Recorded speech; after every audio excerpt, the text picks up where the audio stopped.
ओम शांति।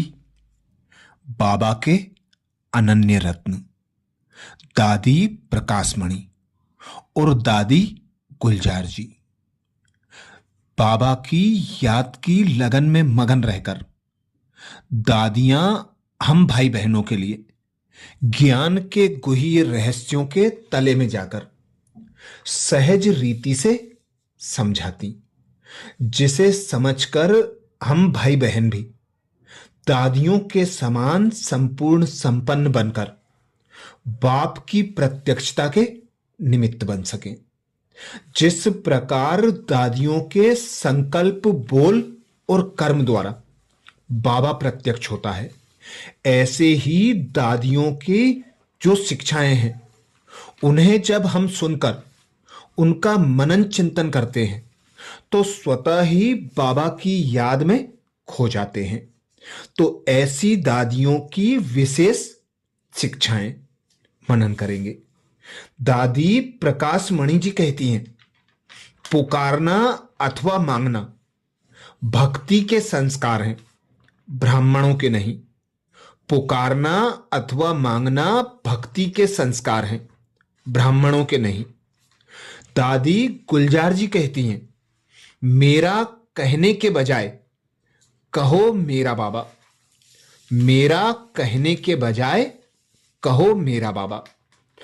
दादी प्रकाशमणि जी, जिन्होंने हम बच्चों को सहज शिक्षा दी, दादी कहती, अब हम ब्राह्मणों की वह अवस्था चाहिए कि पाना था जो पा लिया।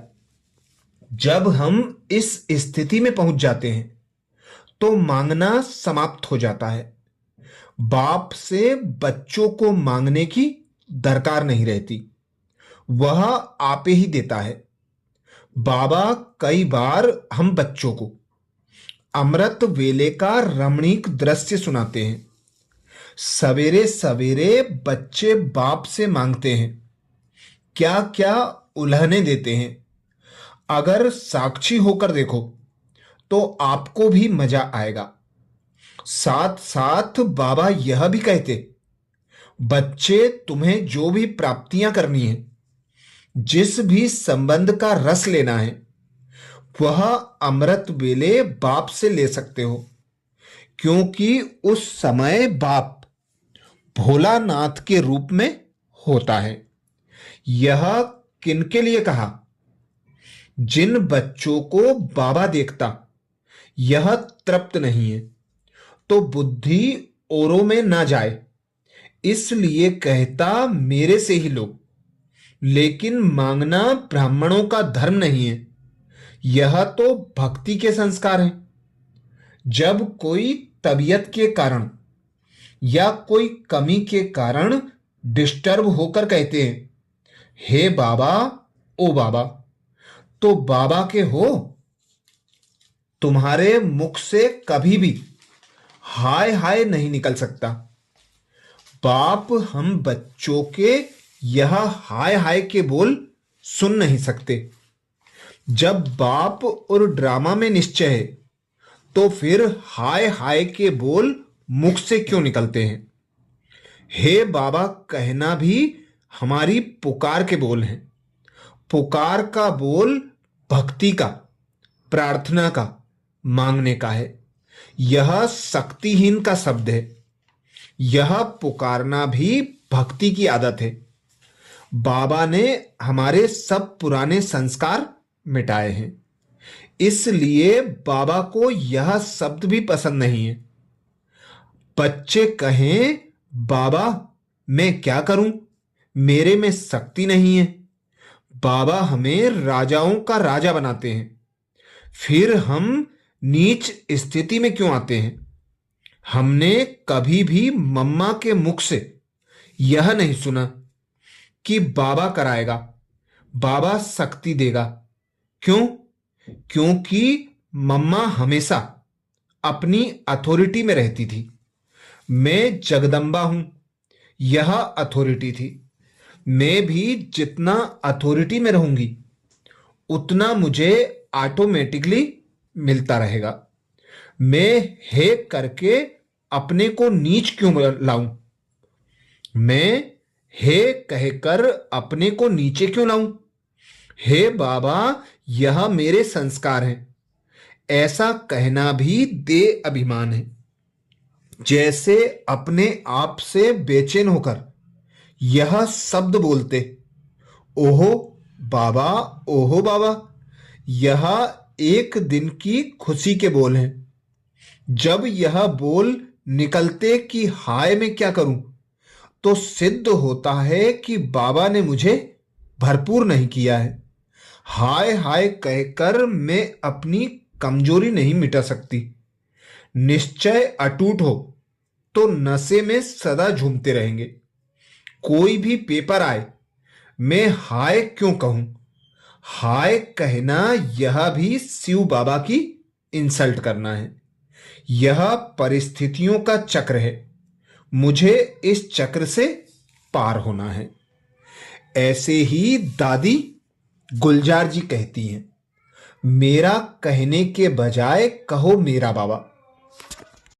दादी कहती, अवतार जो आते हैं वो मैसेज देते हैं। धर्म पिताओं को अवतार कहते हैं। वो क्यों आते हैं? दुनिया को गॉड का मैसेज देने के लिए। हमारा तन भी अभी इसलिए है, ये तन भी बाबा का है। बाबा ने हमको सेवा में यूज करने के लिए दिया है, इसलिए हम भी अपने को चलते फिरते अवतार समझें। ऐसी स्थिति होगी तो अटैचमेंट नहीं होगी। पहले है देह। जब देह में अटैचमेंट होती है तो देह के साथ ही देह के संबंध है। अगर देह ही नहीं तो ना देह में, ना संबंध में, ना देह के पदार्थों में किसी में भी अटैचमेंट व आकर्षण नहीं होगा। तो हम अपने को मैसेंजर समझें। बाबा ने यह शरीर अमानत के रूप में दिया है, मेरा नहीं है। जहां मेरापन आता है वहां 5 विकार प्रकट हो जाते हैं। माया के आने का दरवाजा मेरा है, माया को भगाने का फाटक तेरा। तो चेक करें कि सारे दिन में मेरा शब्द कितने बार कहते हैं। बाबा ने देखा कि इन्हों को मेरा मेरा कहने की आदत पक्की है, इसलिए कहा कि मेरा कहने के बजाय कहो मेरा बाबा। बाबा का हमसे इतना प्यार है जो बाबा हमको मेहनत नहीं कराना चाहता। एक मेरा में सब मेरा आ जाता है, इसमें सब समाया हुआ है। दुनिया में चाहिए क्या? क्या चाहिए? एक संबंध चाहिए, दूसरा संपत्ति चाहिए। हमारा संबंध एक के साथ है, अलग अलग संबंध निभाना मुश्किल होता है।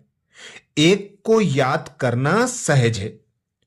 बाबा ने इतना सहज बना दिया, बस मेरा बाबा। तो सर्व संबंध उसमें है ही, और खजाने भी बाबा ने कितने दिए हैं। कोई भी खजाना हो, कोई भी अच्छी चीज हो, लेकिन यूज क्यों करना चाहते हैं? क्योंकि उससे हमें सुख मिलेगा, खुशी मिलेगी, शांति मिलेगी, इसलिए यूज करते हैं। लेकिन अविनाशी सुख शांति संपत्ति बाबा से ही मिलेगी। इसलिए बाबा कहते हैं, दिल से कहो मेरा बाबा। दिल से कहेंगे तो कभी भी भूल नहीं सकते। योग के टाइम देही अभिमानी का अभ्यास करते भी, फिर भी बार बार देह अभिमानी क्यों हो जाते? क्योंकि शरीर मेरा है, बहुत काल का अभ्यास है, इसलिए अपने को अवतार समझो। बाबा ने यह शरीर मैसेज देने के लिए दिया है, तो देहभान रहेगा ही नहीं। अवतरित हुए हैं, काम किया और चले। निराकार बाप समान बनने के लिए हम ये दो विशेष अनुभव कर सकते हैं। आप जैसे हो, आपको कंपनी भी ऐसी ही अच्छी लगेगी, चाहे मर्तबे में हो, चाहे ऑक्यूपेशन में हो, चाहे स्वभाव संस्कार में हो, या दिल का प्यार हो, तो समीप आते जाएंगे। वैसे भी फैमिली में 4-6 बच्चे हैं, लेकिन फिर भी मां का प्यार उस बच्चे से ज्यादा होता है जो स्वभाव संस्कार में अच्छा हो, क्योंकि जो मां चाहती है वो बच्चा करता है। तो समान हो गया, इसलिए समीप है। इसी रीति से हमको बाबा के समीप आना है, तो उसका आधार है समान बनना। निराकार के रूप से तो हम इसी रीति से समान बन सकते हैं। साकार में हमारे सामने ब्रह्मा बाबा है। जैसे हम जन्म मरण के चक्कर में आते हैं, वैसे ब्रह्मा बाबा भी 84 जन्म लेते हैं। तो उनके समान बनने के लिए हमें मनसा वाचा कर्मणा में पूरा फॉलो करना है। तो चेक करें कहां तक ब्रह्मा बाप को फॉलो करते हैं। चेक करें सारे दिन में मेरा शब्द कितने बार कहते हैं। बाबा ने देखा कि इन्हों को मेरा मेरा कहने की आदत पक्की हो गई है, इसलिए बाबा कहता है कि मेरा कहने के बजाय कहो मेरा बाबा। अच्छा, ऐसे ही और दादियों के विशेष महावाक्य सुनने के लिए बाबा के चैनल को सब्सक्राइब करें। वीडियो को ज्यादा से ज्यादा बीके भाई बहनों को शेयर करने की सेवा जरूर करें। दीदी और दादियों के विशेष महावाक्य सुनने के लिए चैनल में दादी की प्लेलिस्ट में जाकर सुन सकते हैं। अच्छा, ओम शांति।